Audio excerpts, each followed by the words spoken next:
Ay, Dios mío, ya muchachos, continuemos el hilo que se cortó de la nada porque a esta maravillosa aplicación se le ocurrió actualizarse, po, y me cortó todo el hilo, po. Pero bueno, íbamos que aparte de los trámites que ya habíamos señalado de discusión, que son demanda, contestación, réplica y dúplica, hay otros que tienen la etapa de discusión y que son los siguientes. Y son, primero, la resolución judicial que ordena practicar el patrocinio y poder de parte del mandante y el mandatario judicial. La resolución que provee la demanda y otorga traslado al demandado. La notificación de la demanda al demandado, la que la practica el ministro de Fe mediante notificación personal, y esta forma de notificación puede cambiar si es que se promovió anteriormente una medida prejudicial antes de la presentación de la demanda, el término de emplazamiento, la resolución judicial que ordena ratificar patrocinio y poder por parte del mandante y mandatario judicial del demandado, y la resolución judicial que provee tanto la contestación y que otorga traslado para dar pie a la réplica, como la resolución que evacúa la réplica y otorga traslado para dar pie a la dúplica. Resolución que evacúa réplica y otorga dar traslado para dar pie a la dúplica. El fin principal de la etapa de discusión, es el siguiente: es que las partes construyan el asunto sobre el cual están discutiendo. En esta etapa se coincide con el momento jurisdiccional de conocer. Vale. Vamos a hablar ahora de la forma en la que se debe presentar la demanda. Forma en la que se debe presentar la demanda. Por medio de la escrituración, aún en procedimientos que se rijan por la oralidad. Lógico. La escrituración de la demanda siempre debe ser en lengua castellana. Los requisitos de la demanda, bueno, tenemos que distinguir entre los requisitos generales y los requisitos especiales de la demanda. Entre requisitos especiales y requisitos generales de la demanda. Los requisitos generales de la demanda son, primero, los requisitos comunes a todo escrito, los requisitos comunes a todo escrito. Segundo, presentación electrónica. Tercero, patrocinio electrónico. Y cuarto, firma del actor. Es un trámite esencial porque se permite individualizar al actor y hacerlo responsable del escrito que se trata. Se firma por medio de firma electrónica avanzada o firma electrónica simple. Bien, entonces los requisitos generales de la demanda son los requisitos comunes a todo escrito, que son la presuma, suma, obligación de que el demandante esté patrocinado por un abogado habilitado para el ejercicio de la profesión y la obligación de señalar al mandatario judicial. La presentación electrónica, que es que se suba en PDF esta demanda a la oficina judicial virtual, el patrocinio electrónico y la firma del actor, que es un trámite esencial que permite individualizarlo y hacerlo responsable del escrito que se trata. La firma se hace por firma electrónica avanzada o firma electrónica simple. Ahora, hablemos de los requisitos especiales de la demanda. Los requisitos especiales de la demanda que están en el artículo 254 del Código de Procedimiento Civil. Requisitos especiales de la demanda que están en el artículo 254 del Código de Procedimiento Civil. Son, primero, la designación del tribunal ante el cual se entabla la demanda, designación del tribunal ante el cual se entabla la demanda, si la comuna o ciudad tiene más de un juzgado, no está la necesidad de especificar, ya que el propio sistema de la oficina judicial virtual lo hace. Hay que designar el tribunal ante el cual se entabla la demanda. Si la comuna o ciudad tiene más de un juzgado, no hay que especificarlo, ya que el propio sistema de la oficina judicial virtual lo hace. Otros requisitos especiales de la demanda son nombre, profesión u oficio y domicilio de los individuos que representen al demandante. Y con esto se individualiza el demandante. Entonces, la individualización del demandante, nombre, profesión u oficio, domicilio de los que los representan, etc. Y también la individualización del demandado y sus representantes legales y o convencionales. Cuando hablemos de individualización, nombre, profesión u oficio y domicilio, tanto el demandante o demandado como de los representantes legales de cada uno. Otro requisito especial de la demanda es el medio de notificación electrónico del abogado patrocinante y mandatario judicial.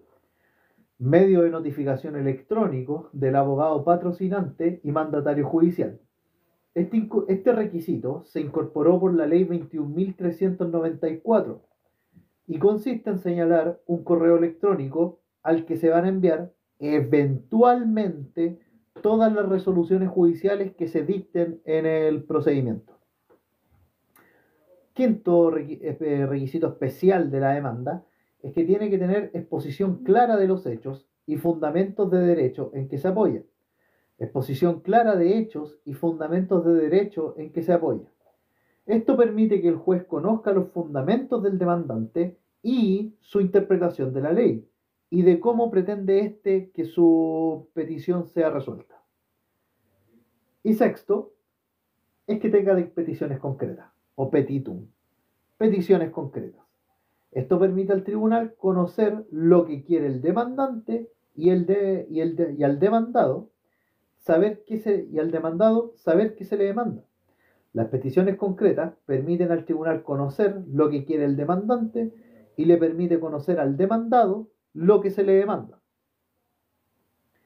Bien, si se omiten estos requisitos, el legislador otorga distintas sanciones.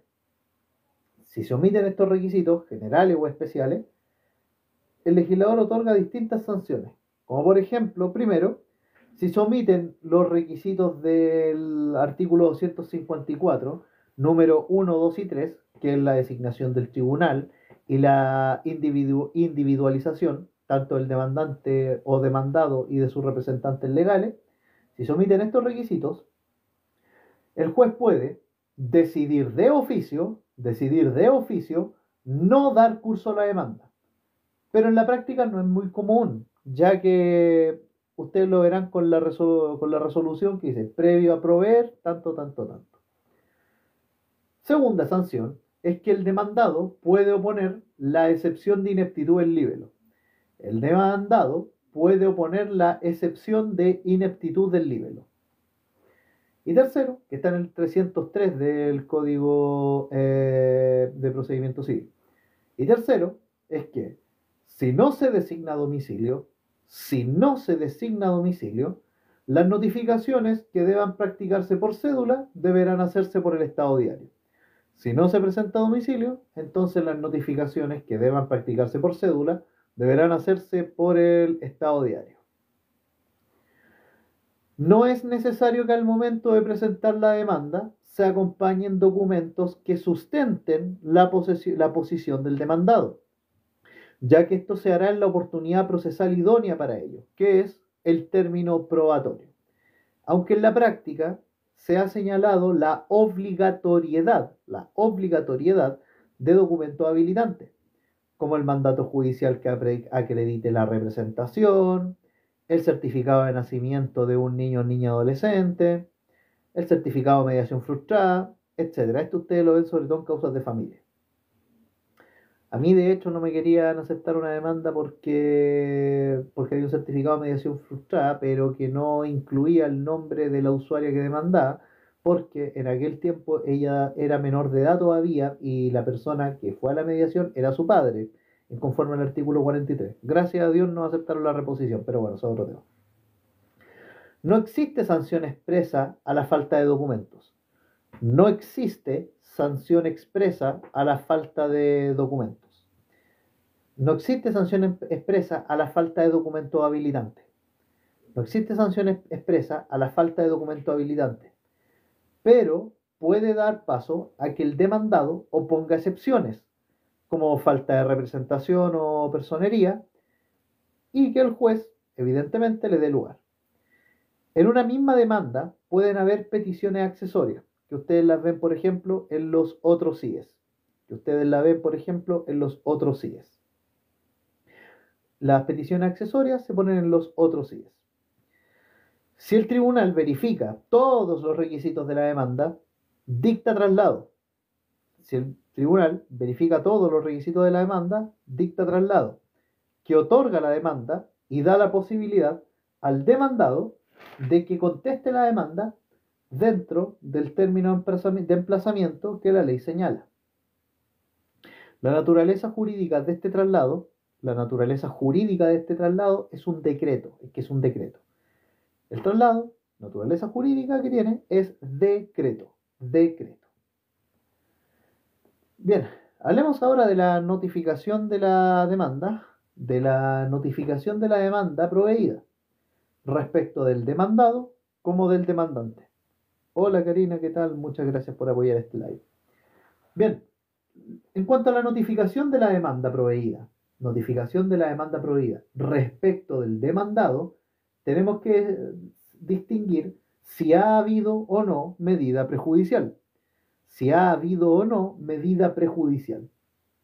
Respecto al demandado, entonces, se distingue si ha habido o no medida prejudicial.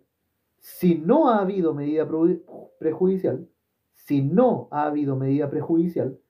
se notifica de forma personal al demandado, ya que es la primera resolución que recae sobre una gestión realizada en juicio. Si no ha habido medida prejudicial, se notifica de forma personal al demandado, ya que es la primera resolución que recae sobre una gestión realizada en juicio. Ahora, si ya ha habido medida prejudicial, se notifica al demandado por el estado diario. El estado diario ustedes lo pueden ver en la oficina judicial virtual. Si el tribunal lo estima pertinente, puede cambiar esta notificación a notificación personal. Ahora, respecto del demandante, la notificación de la demanda prohibida respecto del demandante, la notificación se practica por el estado diario. Bien,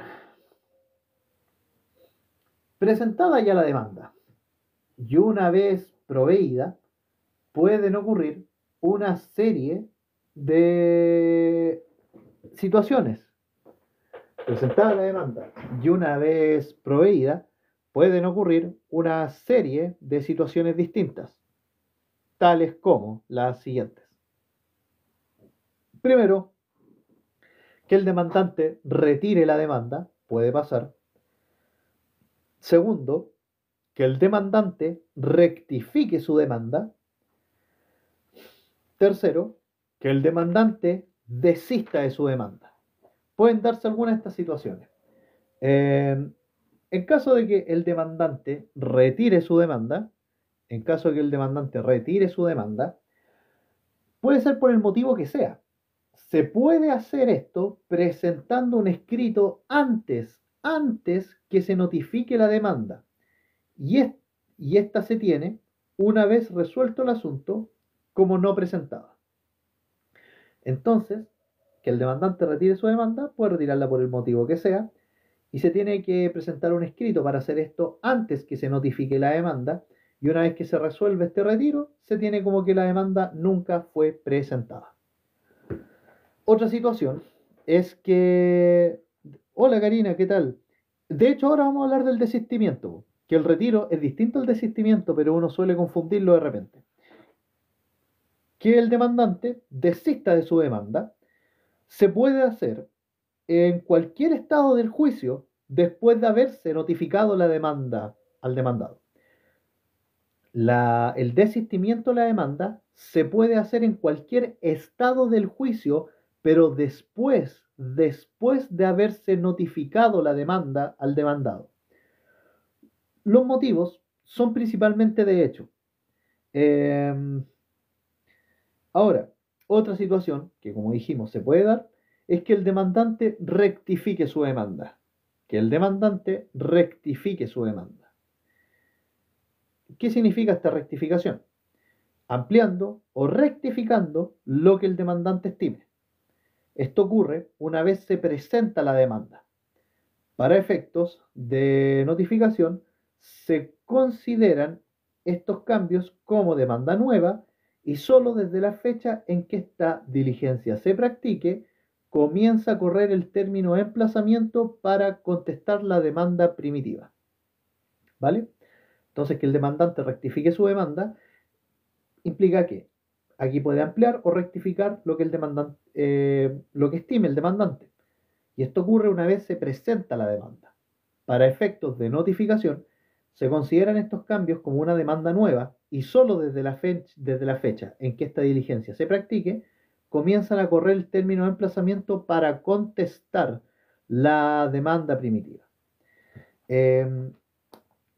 Y bueno, que el demandante desista su demanda, entonces, esa es la otra opción que ya habíamos comentado, se puede hacer este desistimiento en cualquier estado del juicio después de haberse notificado la demanda al demandado. Hola, gracias por la rosa. Los motivos son principalmente hechos. Ahora, ¿cuáles son los efectos que genera la demanda? Vamos a hablar ahora de los efectos que genera la demanda. Ahora, Karina, vamos a hablar del término de emplazamiento. Ya. Efectos que genera la demanda. Bueno, la demanda, primero, inicia la instancia. La demanda inicia la instancia y aquí opera el principio de inexcusabilidad. Y el juez conoce las peticiones del actor de la demanda. Efectos que genera la demanda es que inicia la instancia. Y aquí opera el principio de la inexcusabilidad y el juez conoce peticiones del actor de la demanda. Segundo, se entiende voluntad tácita del actor de prorrogar competencia si la demanda se presenta en tribunal incompetente relativo. Se entiende voluntad tácita del actor de prorrogar competencia si la demanda se presenta en tribunal incompetente relativo. Vale. Buena, Karina. Mira, aprovecho a hacer publicidad. Si ustedes entran a mi perfil, acá de este canal, van a ver un link. El link los va a llevar a YouTube. Y ahí prácticamente está todos los lives que hemos hecho. Tenemos cerca de 80 videos con prácticamente todas las materias de derecho civil y derecho procesal. Lo único que no tengo es derecho procesal orgánico, que tengo audios que son internos y que no sé cómo subirlos. Pero eso.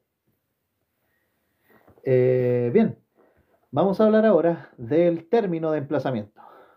Vamos a hablar ahora del término de emplazamiento. El término de emplazamiento es la oportunidad procesal que tiene el demandado para defenderse. El término de emplazamiento es la oportunidad procesal que tiene el demandado para defenderse. ¿Entiendes así? Este periodo es esencial en todos los procedimientos judiciales, por lo que su omisión trae como consecuencia la declaración de nulidad de todo lo obrado por medio del incidente de nulidad, declaración de nulidad de todo lo obrado por medio del incidente de nulidad y o la posibilidad de recurrir la sentencia por casación en la forma o por apelación. Posibilidad de recurrir la sentencia por casación en la forma o por apelación. Respecto al juicio ordinario de mayor cuantía, el plazo para oponer las excepciones dilatorias o contestar varía dependiendo del lugar donde el demandado fue notificado. Gracias a ti, Mayito, por confiar en este proyecto. Bueno, respecto entonces del juicio ordinario de mayor cuantía, el plazo para oponer las excepciones dilatorias o contestar la demanda varía dependiendo del lugar donde fue notificado el demandado. Aquí hay que distinguir. Si fue notificado en el mismo territorio jurisdiccional del tribunal,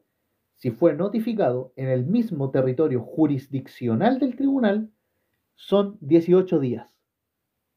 Casi, Karina, 2 días de error, pero son 18 días. si un demandado fue notificado en el mismo territorio jurisdiccional del tribunal, en el juicio ordinario de mayor cuantía, el plazo para contestar u oponer excepciones es de 18 días. Es de 18 días. Pero si fue notificado en territorio distinto, si fue notificado en territorio distinto, es de 18 días más tabla. 18 días más tabla. Sí, la ampliación en la tabla, precisamente. Que, bueno, se hace cada 5 años por la Corte Suprema. Vamos a llegar a eso, pero no nos metamos ahí todavía. Bueno, este término de emplazamiento, el de 18 días o el de 18 días más tabla, es relativamente nuevo y entró en vigencia con la ley 21.394 el año 2021. Y antes de esta ley existían 3 términos de emplazamiento. Antes de esta ley, la 21.394 del año 2021, existían 3 términos de emplazamiento. Puede que no se los pregunten, pero es importante igual que tengan una noción. Estos términos de emplazamiento que existían anteriormente eran, primero, si el demandado era notificado en la misma comuna que tiene asiento de corte, el término de emplazamiento eran 15 días. Si el demandado era notificado en la misma comuna que tiene asiento el tribunal, 15 días. Por otro lado, si se le notificaba en comuna distinta del asiento del tribunal, pero en el mismo territorio jurisdiccional, el término de emplazamiento era 15 días más 3 días, o sea, 18 días. Comuna distinta del asiento del tribunal, pero mismo territorio jurisdiccional, era 15 días más 3 días, es igual, o sea, 18 días. Y si el demandado era notificado en territorio jurisdiccional distinto del tribunal que conoce el asunto, era 15 días más 3 días más tabla. 15 más 3 más tabla. Antes y después de esta modificación de la ley 21.394, el demandado debe cumplir y adoptar alguna de las actitudes que se verá a continuación. Independiente de esta modificación, el demandado debe adoptar una de las siguientes actitudes, que son las actitudes del demandado, que veremos a continuación. Esencialmente son 4 actitudes que puede tomar el demandado y que las veremos. Y entre paréntesis vamos a llegar hasta ahora, hasta la etapa de prueba. Después vamos a continuar, vamos a hacer otro live para todos estos asuntos. Vale. ¿Cuáles son las actitudes del demandado? Bueno, las actitudes del demandado son las siguientes. Ante la demanda, el demandado puede adoptar cualquiera de las siguientes actuaciones. Primero, no hacer nada. No hacer nada. Segundo, allanarse. Allanarse a la demanda. Tercero, oponerse. Oponerse. Oponerse. Y cuarto, reconvenir. Reconvenir. Tranquila, Karina, todo va a quedar en YouTube. Así que de todas maneras vamos a estar transmitiendo. Así que te va a llegar la notificación igual. Vale, la primera actitud del demandado es no hacer nada. El demandado no presenta aquí ningún escrito. Aquí hay pasividad e inactividad. El tribunal, en este caso, declarará su rebeldía y se producirá una contestación ficta de la demanda, que implica una negación genérica de todas las peticiones del demandante. La lógica de la contestación ficta es trabar la litis. La lógica de la contestación ficta es trabar la litis. Aquí, el demandado no hace nada en el término de emplazamiento. Aquí el demandado no hace nada en el término de emplazamiento. Otra actitud que tiene es allanarse. ¿Qué significa allanarse? Que el demandado acepta la demanda del actor. El demandado acepta la demanda del actor y este allanamiento, o sea, o este allanarse, esta actitud, no quiero decirle allanamiento porque se puede confundir con otra actuación que no tiene mucho que ver con esto, pero el allanarse puede ser una actitud total o parcial. La actitud total es que aquí se omite, si su allanamiento o su actitud de allanarse es total, se omite el término probatorio y se pasa de inmediato a oír sentencia. Si el demandado se allana totalmente, se omite el término probatorio y se pasa de inmediato a oír sentencia. Ahora, si se allana parcialmente, solo se acepta una parte de la pretensión del demandante, por lo que se continúa con el proceso en la parte que no hay acuerdo. Solo se acepta una parte de la pretensión del demandante, por lo que se continúa con el proceso en la parte que no hay acuerdo. Otra actitud que tiene el demandado es oponerse. Otra actitud que tiene el demandado es oponerse. Y aquí el demandado busca que se rechace la pretensión por medio de dos vías, sea ya por medio de la defensa o por medio de excepciones. Si es por medio de defensa, se niega la pretensión del demandado por medio de fundamentos de hecho y de derecho. Si es por medio de defensa, se niega la pretensión del demandado por medio de fundamentos de hecho y de derecho. Ahora, si es por medio de excepciones, se alegan circunstancias de forma o fondo que afectan la pretensión del demandante. Se alegan circunstancias de forma o fondo que afectan la pretensión del demandante. Y una cuarta actitud que tenemos es la de reconvenir, coloquialmente llamada contrademanda. Contrademanda no es el término jurídico correcto, no lo es. Es reconvención o reconvenir. Reconvenir, entonces, el demandado ejerce su propia pretensión en el mismo proceso contra el demandante mediante una demanda reconvencional. Erróneamente se le conoce como contrademanda, pero el término correcto es demanda reconvencional. Entonces, aquí el demandado ejerce su propia pretensión en el mismo proceso contra el demandante mediante una demanda reconvencional. Y no olvidemos la primera actitud que puede tomar el demandado, que es no hacer nada. Ustedes demandan a alguien y no hace nada. Aquí actúa pasiva e inactivamente, y aquí el tribunal declara su rebeldía y se produce una contestación ficta de la demanda que implica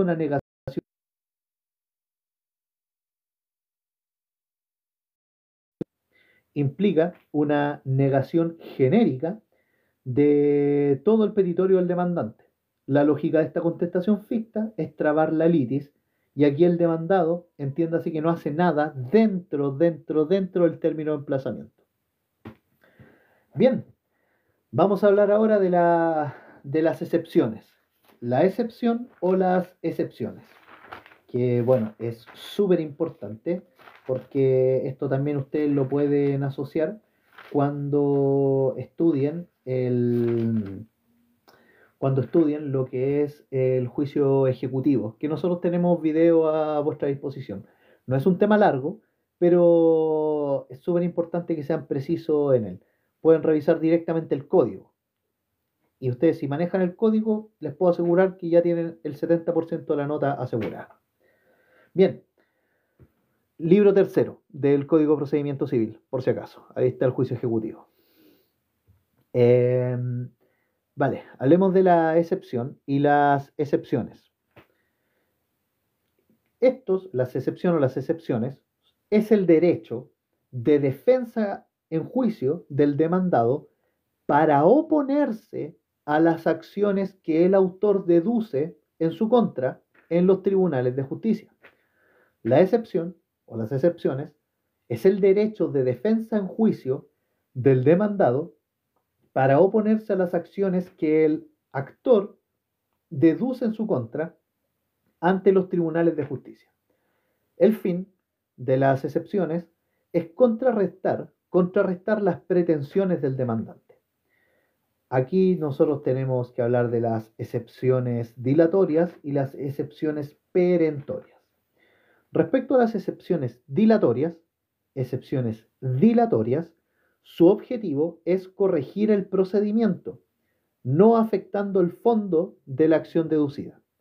Las excepciones dilatorias, su objetivo es corregir el procedimiento, no afectando el fondo de la acción deducida.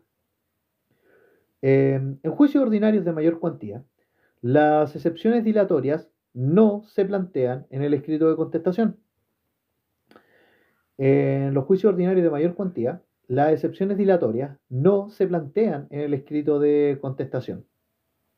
Se plantean en un escrito distinto durante el término de emplazamiento y antes de contestar.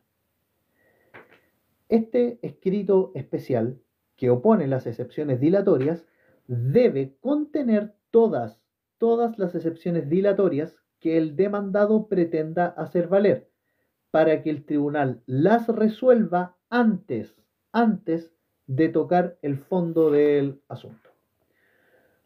Ahora, puede pasar lo siguiente. Si las excepciones dilatorias no se hacen valer en la oportunidad señalada, solo pueden ser opuestas en el transcurso del juicio por medio de la defensa. Entre paréntesis, contestación y dúplica. Pero ojo, como incidente, no como excepción dilatoria. Como incidente, no como excepción dilatoria. Ya. ¿Cuáles son estas excepciones dilatorias entonces? Están señaladas en el artículo 303 del Código de Procedimiento Civil y son esencialmente seis. Son seis y son las siguientes. Primero, la incompetencia del tribunal, que puede ser absoluta o relativa. Incompetencia del tribunal, absoluta o relativa. Segundo, incapacidad del demandante. Incapacidad del demandante.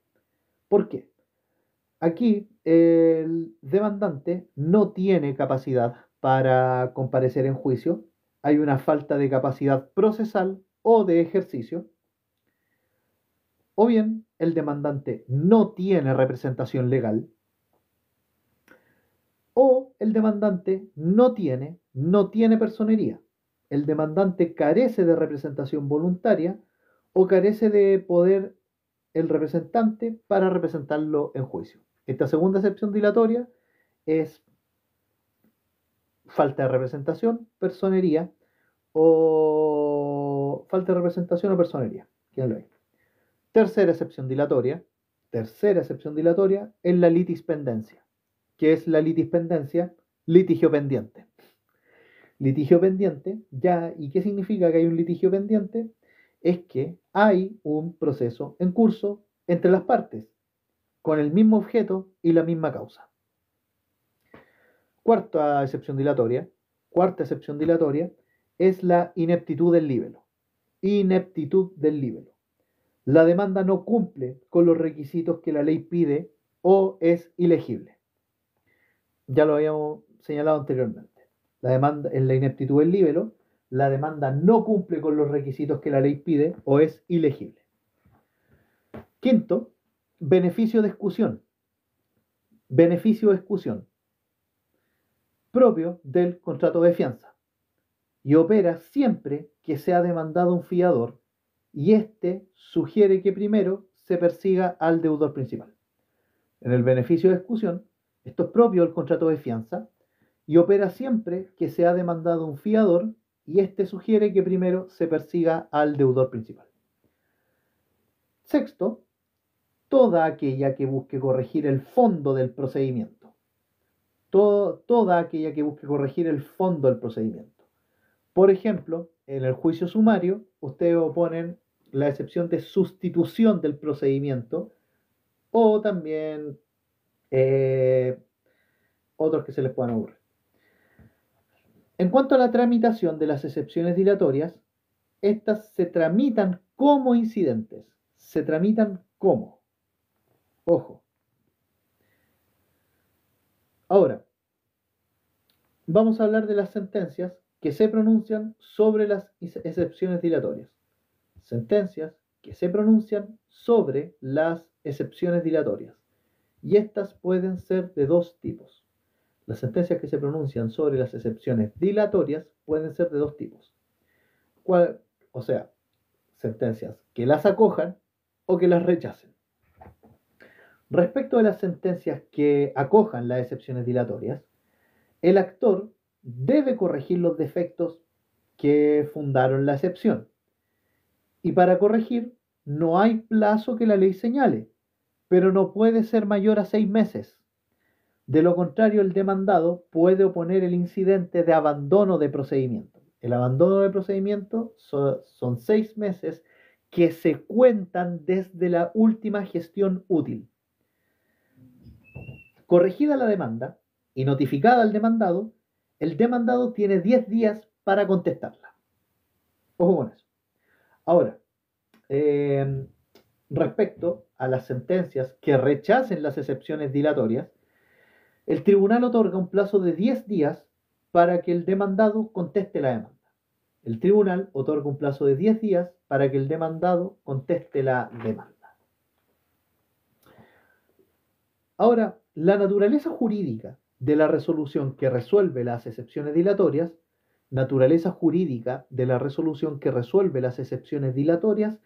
es de una sentencia interlocutoria. Sentencia interlocutoria. Esta es apelable en el solo efecto devolutivo.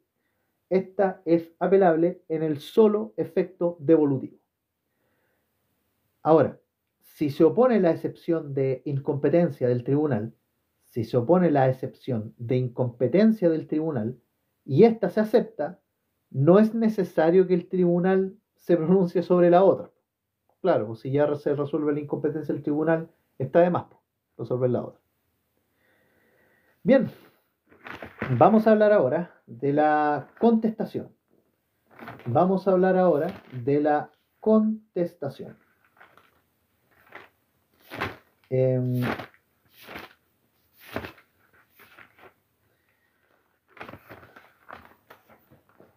La contestación tiene requisitos especiales y generales, al igual que la demanda. Ojo con eso. Gracias, Vale, por apoyar el like. Bueno, los requisitos generales de la contestación son los siguientes. Primero, los requisitos comunes a todo escrito, que son suma, demandado patrocinado por abogado habilitado para el ejercicio de la profesión, obligación de señalar el mandato judicial. Otro requisito general es la presentación electrónica por PDF a la oficina judicial virtual. Patrocinio electrónico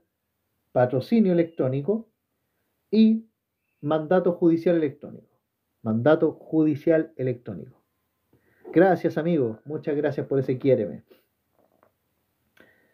Bien, entonces los requisitos generales de la contestación son requisitos comunes a todo escrito, presentación electrónica, patrocinio electrónico y mandato judicial electrónico. Y los requisitos especiales de la contestación están dados en el artículo 309 del Código de Procedimiento Civil y son: primero, designación del tribunal ante el cual se presenta. La contestación. Aquí debe especificarse porque el sistema ya designó el tribunal que está conociendo el asunto. Segundo, individualización del demandado. Nombre, profesión u oficio, domicilio, tanto el demandado como de su representante. Tercero, medio de notificación electrónico del abogado patrocinante y mandatario judicial. Cuarto, las excepciones propiamente tal, que pueden ser perentorias, pero ojo, son dilatorias. Perdón, perentorias, no dilatorias. Son perentorias, no dilatorias. Excepciones, perentorias, no dilatorias.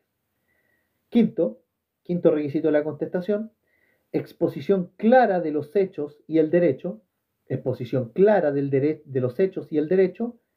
Y sexto, peticiones concretas. Entonces, los requisitos especiales de la contestación, señalados en el artículo 309 del Código de Procedimiento Civil, son designación del tribunal ante el cual se presenta, individualización del demandado, medio de notificación electrónico del abogado patrocinante y mandatario judicial, excepciones perentorias, no dilatorias, exposición clara de los hechos y el derecho, y peticiones concretas. ¿Cuáles son los efectos de la contestación? Los efectos de la contestación son, primero, integración total de la relación procesal entre demandado y demandante, integración total de la relación procesal entre demandado y demandante. Don Sergio, porque si usted quiere presentar dilatorias, tiene que hacerlo en un escrito aparte antes de presentar la contestación con el objeto de corregir el procedimiento. Bueno, el primer efecto de la contestación es la integración total de la relación procesal entre el demandado y el demandante. Segundo, queda totalmente delimitada la cuestión controvertida.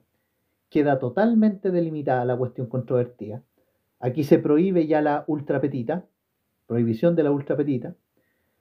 Tercero, se produce la prórroga tácita de competencia. Se produce la prórroga tácita de competencia, siempre y cuando el demandante presente su demanda en un tribunal relativamente incompetente y el demandado no hizo valer la incompetencia mediante una excepción dilatoria. Y cuarto efecto de la contestación es que el demandado no puede oponer ya las excepciones dilatorias porque la oportunidad procesal para oponerlas es antes de contestar la demanda. Es posible, pero ojo, es posible que antes de contestar la demanda el demandado reconvenga. Ojo con eso. Vamos a hablar ahora de la reconvención.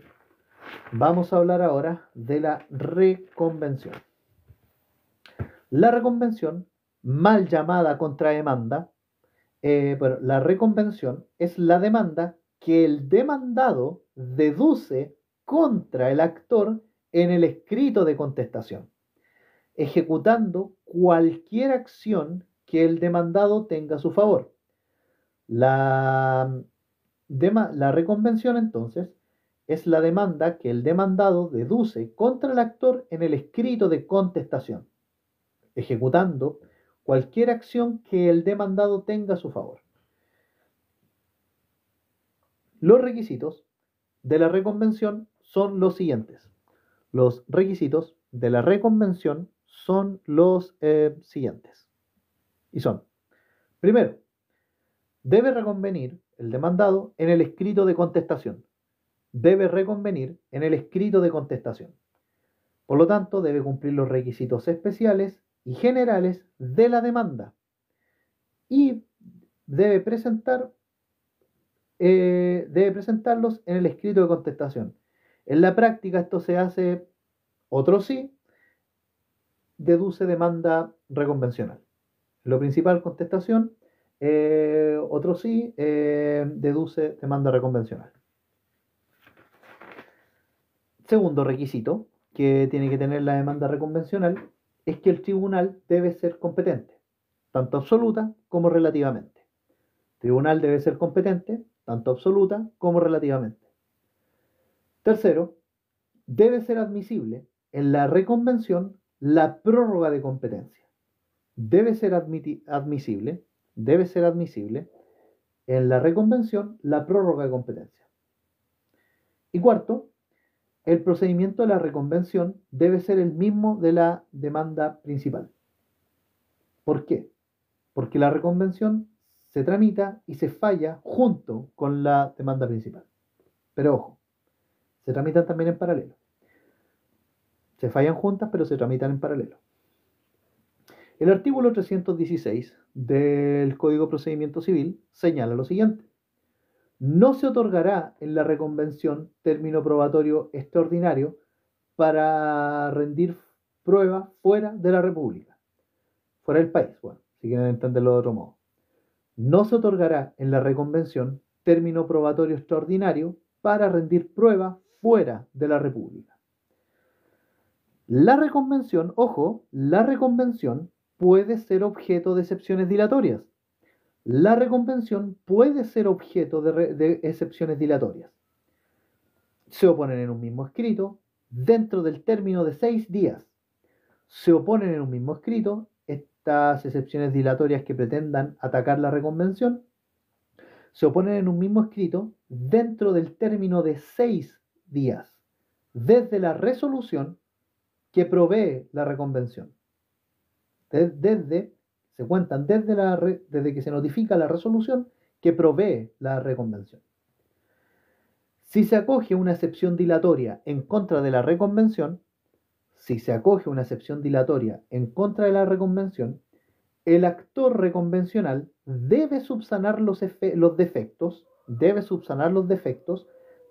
de los 10 días siguientes, contados desde la notificación de la resolución que acoge la excepción. Si se acoge una excepción dilatoria en contra de la reconvención, el actor reconvencional debe subsanar los defectos dentro de los 10 días siguientes, contados desde la notificación de la resolución que acoge la excepción. Si los errores no se subsanan dentro de este plazo de 10 días, se tiene por no presentada la reconvención de pleno derecho y para todo efecto legal. Vamos a mencionar otra vez el trámite de réplica y dúplica, que bueno, el Código de Procedimiento Civil no señala el contenido que tiene que tener cada una, pero la doctrina ha señalado que deben cumplir los requisitos generales a todo escrito. Lo único que señala el Código de Procedimiento Civil es que tanto la réplica como la dúplica pueden ampliar, modificar o adicionar, sea ya las excepciones o las acciones que se formulen en la demanda y en la contestación, pero, sin alterar el objeto principal del pleito. Ampliar, modificar o adicionar sin modificar el objeto principal del pleito. Bien, no sé si hay alguna duda, consulta hasta el momento, porque vamos a ver ahora la etapa de conciliación, después la etapa de prueba, la etapa de discusión de la prueba y la etapa de fallo.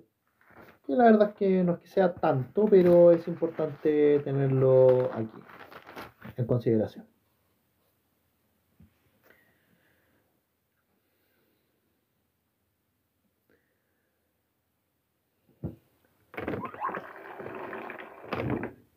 Ojo, la conciliación es un equivalente jurisdiccional y que por favor, aquí esta pregunta me ha jodido en varias interrogaciones. Por favor, distínguenla bien de la...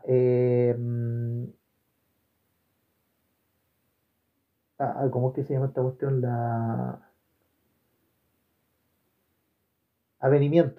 El avenimiento. Distingan muy bien la conciliación del avenimiento, porque pueden parecer lo mismo, pero la diferencia es súper sutil.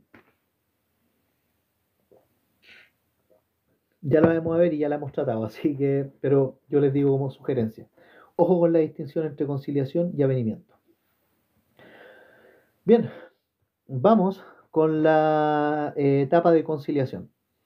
La etapa de conciliación tiene lugar una vez terminado el periodo de discusión.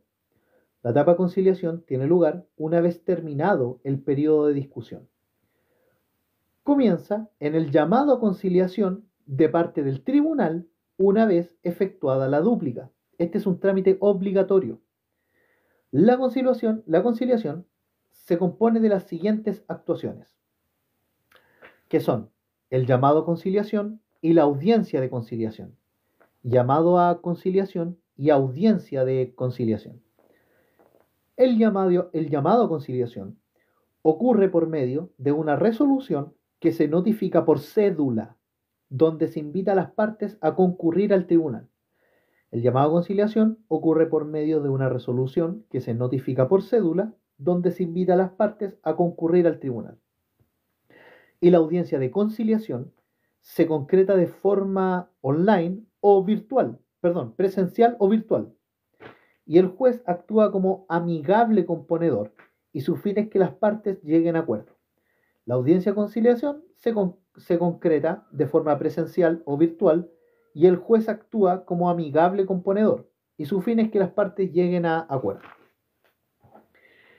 En el llamado a conciliación, el juez fija fecha y hora en que las partes deben concurrir al tribunal.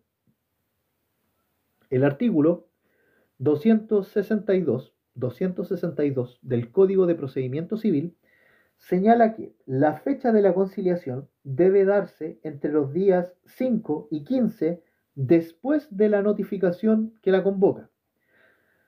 La fecha de la conciliación debe darse entre los días 5 y 15 que se cuentan después de la notificación que la convoca. ¿Qué quiere decir entre los días 5 y 15? O sea, se emite la resolución que convoca a las partes a conciliación y esta se tiene que celebrar entre no menos de 5 ni más allá de 15 días desde que se cita a las partes a conciliación. El rol del juez en la audiencia es el siguiente. El juez obra como amigable componedor y su fin es que las partes lleguen a un acuerdo, sea total o parcial.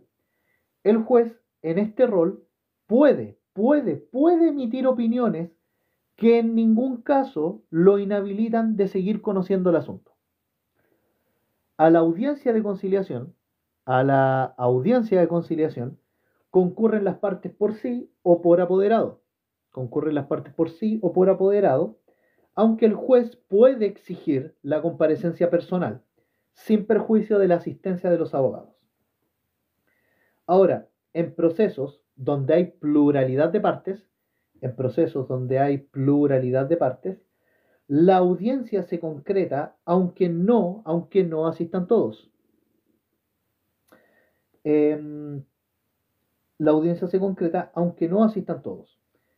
El acuerdo opera solo respecto de aquellos que llegaron al acuerdo y continúa con las partes que no concurrieron o no hubieron aceptado la conciliación. Ojo con eso. En procesos con pluralidad de partes, la audiencia se concreta aunque no asistan todos. El acuerdo opera solo respecto de aquellos que llegaron al acuerdo y continúa con las partes que no concurrieron o no hubieran aceptado la conciliación. Si los interesados lo piden, la audiencia se puede suspender 30 minutos. Para que puedan deliberar. O incluso se puede postergar la audiencia de conciliación para dentro de tercer día, sin perjuicio de que las partes soliciten un plazo más amplio. A esta nueva audiencia, las partes concurren sin necesidad de una nueva notificación. Ahora, respecto a la conciliación total o parcial,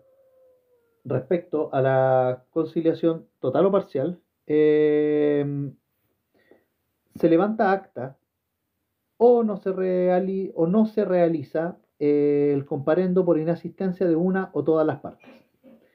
En caso de haber acta, la del acta de conciliación, deben firmarla el juez, las partes y el secretario del tribunal. Y para todo efecto, se mira como sentencia definitiva ejecutoriada. Entonces, de levantarse acta de conciliación, total o parcial, esta tiene que firmarse por el juez, las partes y el secretario del tribunal. Y para todo efecto se mira como sentencia definitiva ejecutoriada. Ahora, si se rechaza la conciliación o no se efectúa el comparendo por inasistencia de una o ambas partes, en estos casos, donde se rechaza la conciliación o no se efectúa el comparendo por inasistencia de una o ambas partes, el secretario del tribunal certifica este hecho de inmediato, quedando la carpeta electrónica a disposición del juez para que examine la causa y proceda conforme a lo señala la ley. Esto es, fijando los medios de pruebas sustanciales, pertinentes y controvertidos, y por lo tanto también viene a recibir la causa a prueba. La conciliación se incorpora al Código de Procedimiento Civil en los años 90. No es algo que haya estado considerado desde que este código normativo empezó a entrar en vigor a principios del siglo XX. La conciliación es un trámite esencial en el juicio ordinario de mayor cuantía. La conciliación es un trámite esencial en el juicio ordinario de mayor cuantía, por lo que su omisión, la omisión del trámite de conciliación, puede traer aparejado lo siguiente. Primero, la declaración de nulidad de todo el proceso, mediante el incidente de nulidad. Declaración de nulidad del proceso mediante incidente de nulidad. O la impugnación de la resolución que resuelve el fondo del litigio. Impugnación de la resolución que resuelve el fondo del litigio, por medio de un recurso de apelación o casación. Bien. Se puede solicitar la comparecencia a la audiencia de conciliación vía remota. Ojo con eso. Máximo 2 días antes de la fecha en que se celebrará la audiencia de conciliación. Pero ojo, el tribunal no está obligado a acceder a esta solicitud. Pueden hacerlo dentro de plazo, pero el tribunal no está obligado a aceptar que la comparecencia a la audiencia de conciliación se haga por vía remota. Bien, antes de pasar a la etapa de prueba, señorita F, ¿qué tal? Revise el código. Yo puedo aquí tener un error de tipeo, pero claro, en esa parte, en esos artículos en concreto, revisen todo lo que tenga que ver con conciliación. Pero está dentro, obviamente, del Código de Procedimiento Civil.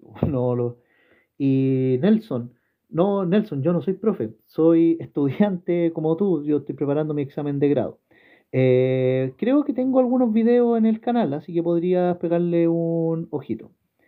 Vale. Vamos a continuar ahora con la etapa de prueba.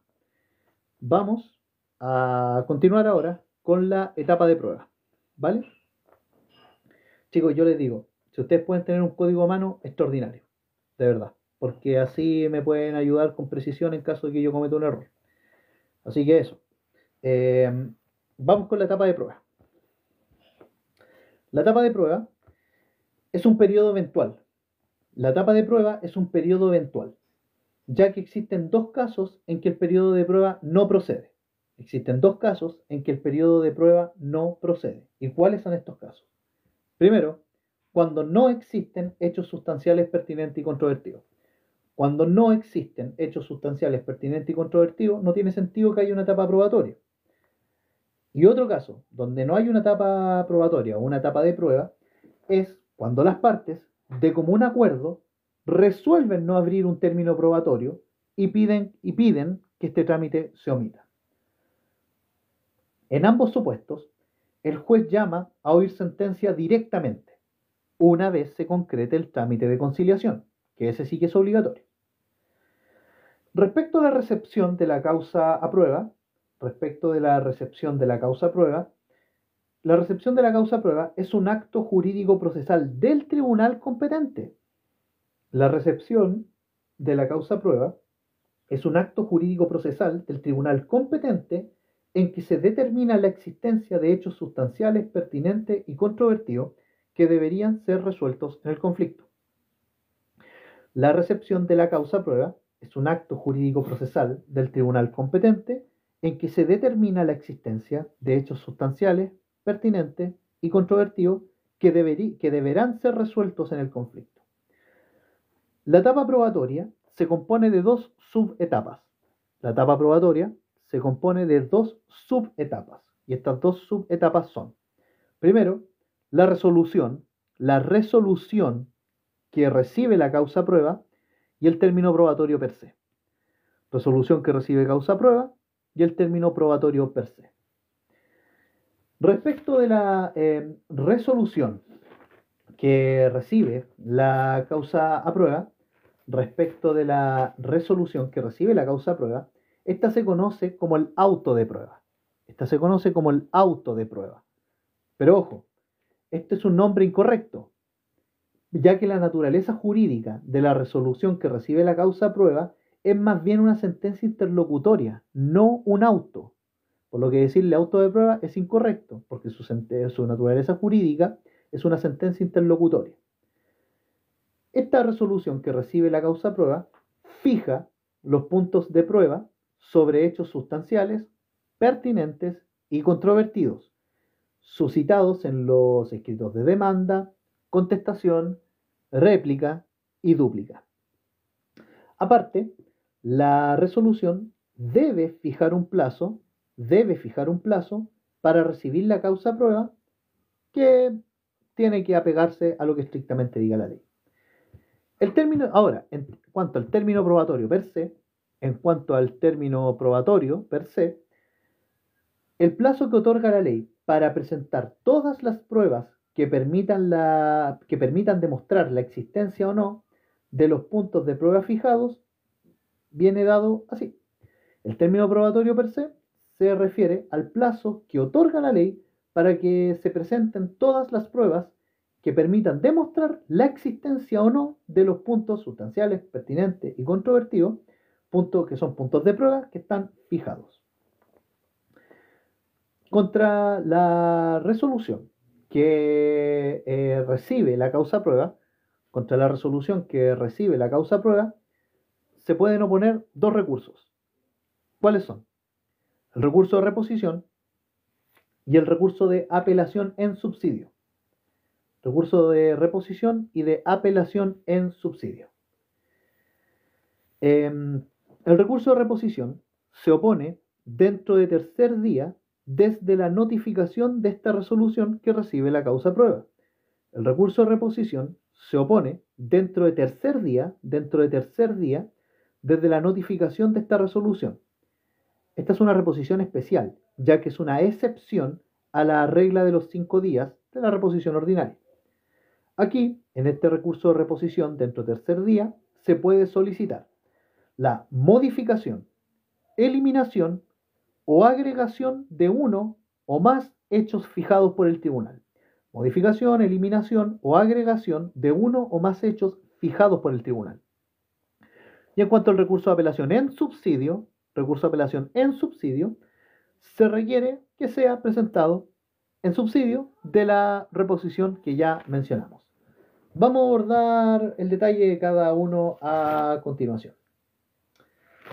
La apelación en subsidio, por medio de esta apelación en subsidio, se impugna un mal llamado auto de prueba que en realidad es una sentencia interlocutoria.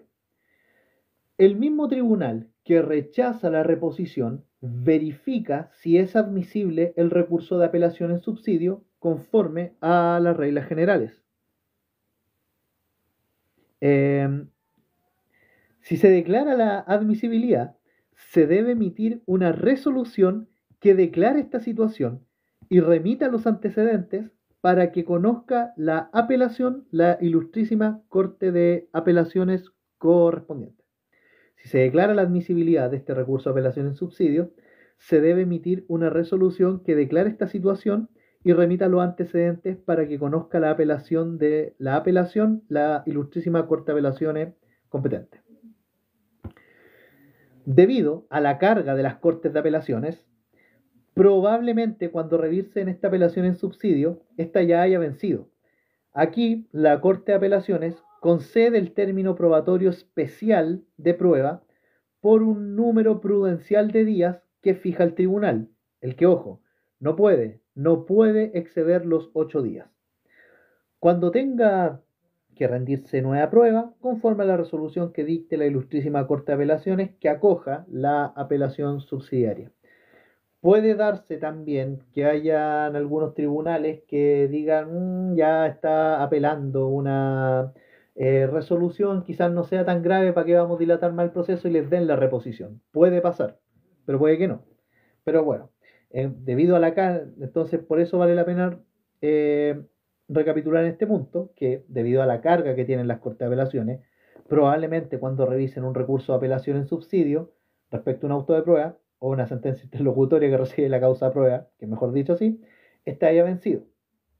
Por lo que la Corte de Apelaciones concede un término probatorio especial de prueba por un número prudencial de días que fija el tribunal y que no puede exceder más de 8, cuando tenga que rendirse nueva prueba conforme a la resolución que dicte la Corte de Apelaciones que acoja la apelación subsidiaria. Hablemos ahora de la ampliación de la prueba. Así es, Dieguito, probablemente. Bueno, no quiero sonar nerd, pero son personajes que, pucha, reflejan ciertos arquetipos, sobre todo cuando uno está a puertas de un examen de grado. Vamos a hablar ahora de la ampliación de la prueba. Vamos a hablar ahora de la ampliación de la prueba. Solo pueden fijarse como puntos de prueba hechos sustanciales, pertinentes y controvertidos, señalados en los escritos anteriores, dígase eh, demanda, contestación, réplica, dúplica, eh, y que bueno, y que sean anteriores a la resolución que ordena recibir la causa a prueba. Solo pueden fijarse como puntos de prueba los hechos sustanciales, pertinentes y controvertidos, señalados en los escritos anteriores a la resolución que ordene recibir la causa a prueba. Sin embargo, es posible ampliar la prueba.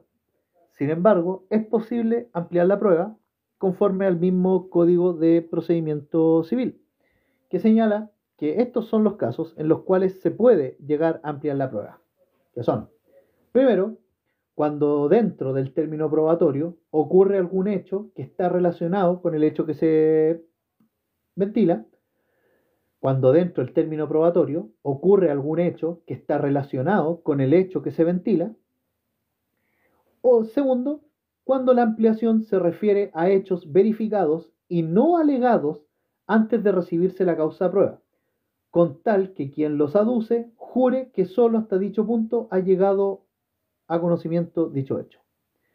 Entonces, segundo caso, cuando la ampliación se refiere a hechos verificados y no alegados antes de recibirse la causa a prueba, con tal que quien los aduce jure que solo hasta dicho punto ha llegado a conocimiento dicho hecho.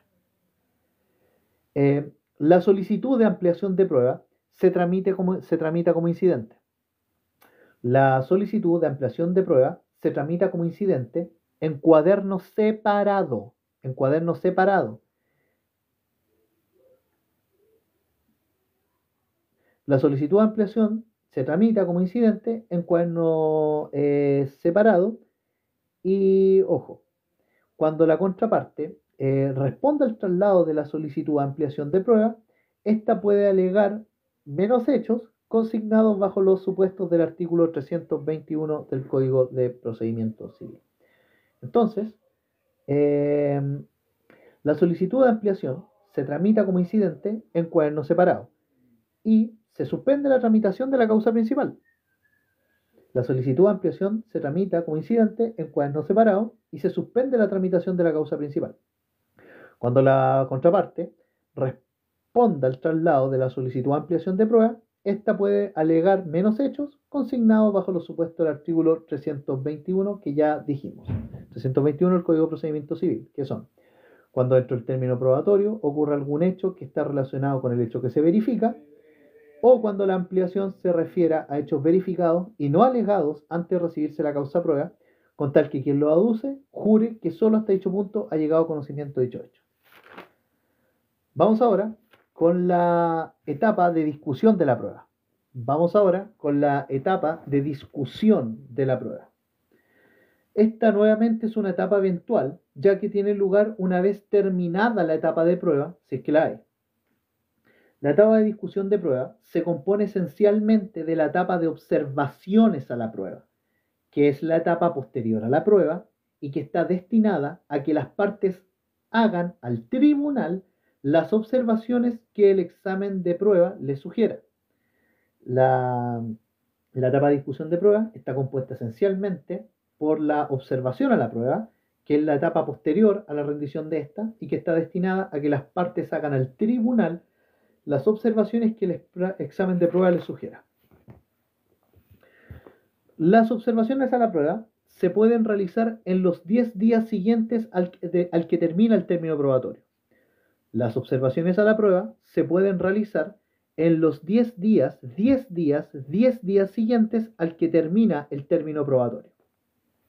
Durante este plazo, 10 días siguientes al que termina el término probatorio, pueden agregar al proceso la prueba rendida fuera del territorio jurisdiccional, más la rendición de pruebas periciales, confesionales e inspección personal del tribunal, siempre que estas pruebas hayan sido solicitadas antes del vencimiento del término probatorio.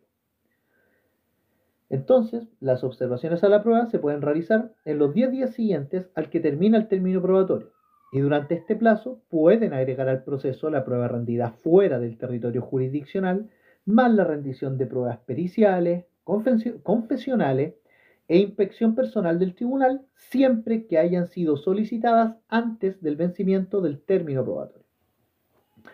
La observación a la prueba se materializa mediante un escrito en el cual la parte que lo presenta expresa su opinión respecto del examen de la prueba efectuado por la propia parte. La observación a la prueba se materializa mediante un escrito en el cual la parte que lo presenta expresa su opinión respecto del examen de la prueba efectuado por la propia parte. Bien, vamos con la etapa de fallo y con esto terminamos. Muchas gracias a las personitas que se han quedado acá. Crystal, Prince, Mari, Marcelo, Mayito, Javier.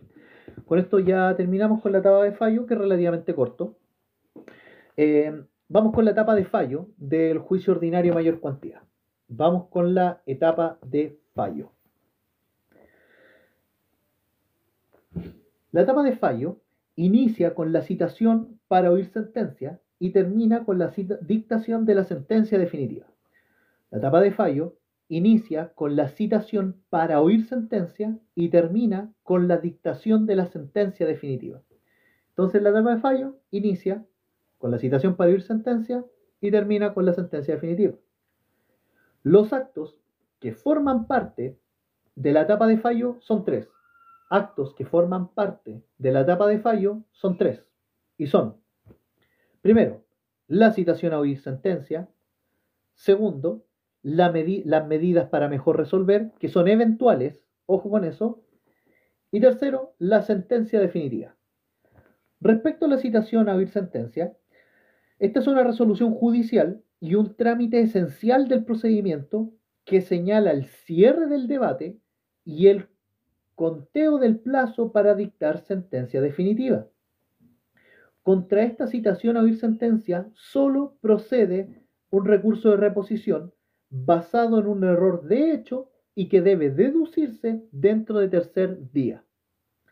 La resolución que resuelve esta reposición es inapelable y se notifica por estado diario.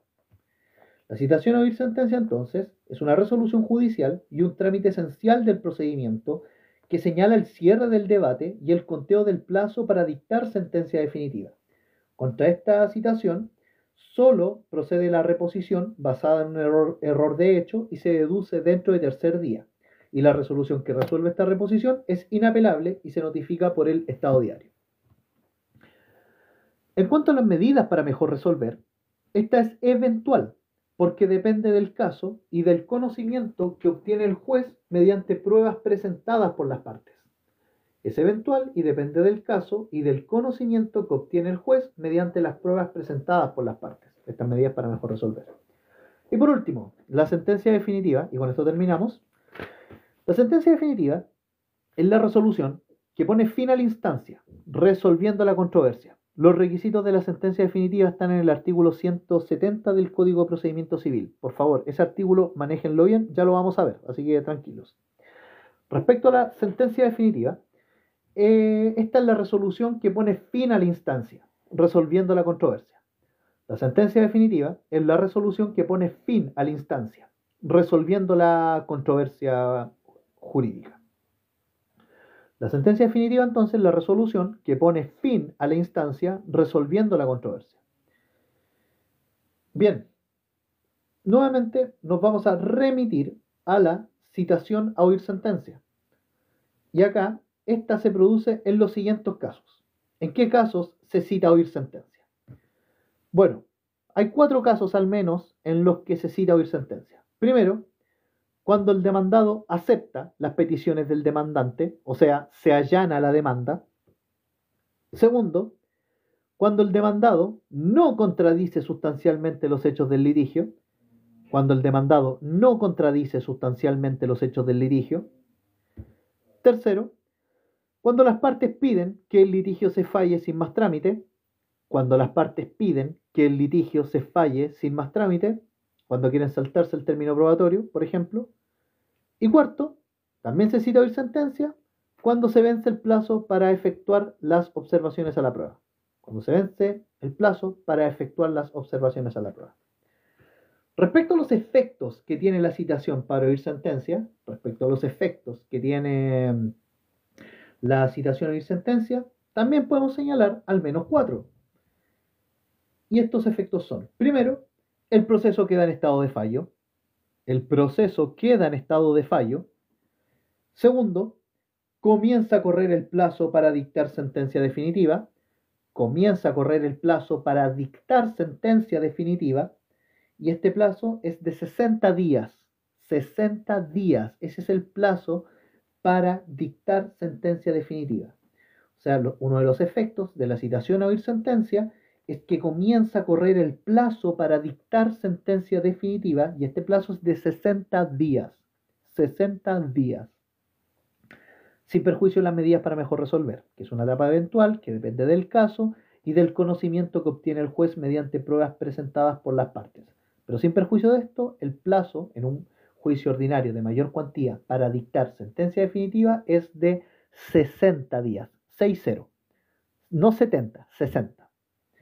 Tercer efecto es que no se admitirán más escritos. Con la citación por oír sentencia no se admitirán más escritos.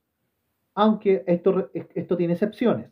Y las excepciones son presentación del incidente en nulidad de todo logrado, presentación del incidente en nulidad de todo logrado, por ejemplo, falta de emplazamiento o faltó el trámite esencial de conciliación, por eso se presenta acá el incidente en nulidad de todo logrado, o impugnación de instrumento o una medida precautoria, o una impugnación de instrumento, o la presentación del incidente en nulidad de todo logrado. Estas son las excepciones a este efecto de que no se admitirán más escritos. Y un cuarto y último efecto es que no se admitirán más pruebas. No se admitirán más pruebas. Ahora, la excepción es que el juez decrete medidas para mejor resolver. La excepción es que el juez decrete medidas para mejor resolver. Y eso, gente, muchas gracias por llegar hasta acá. Vamos a continuar en un ratito más, en unos 20 minutitos, ojalá en unos 10 minutos, yo espero que pronto, con la jactancia, las medidas prejudiciales, la declaración jurada y otros temas que están vinculados con este asunto. Y bueno, vamos a continuar. Muchas gracias, que estén muy bien, bendiciones.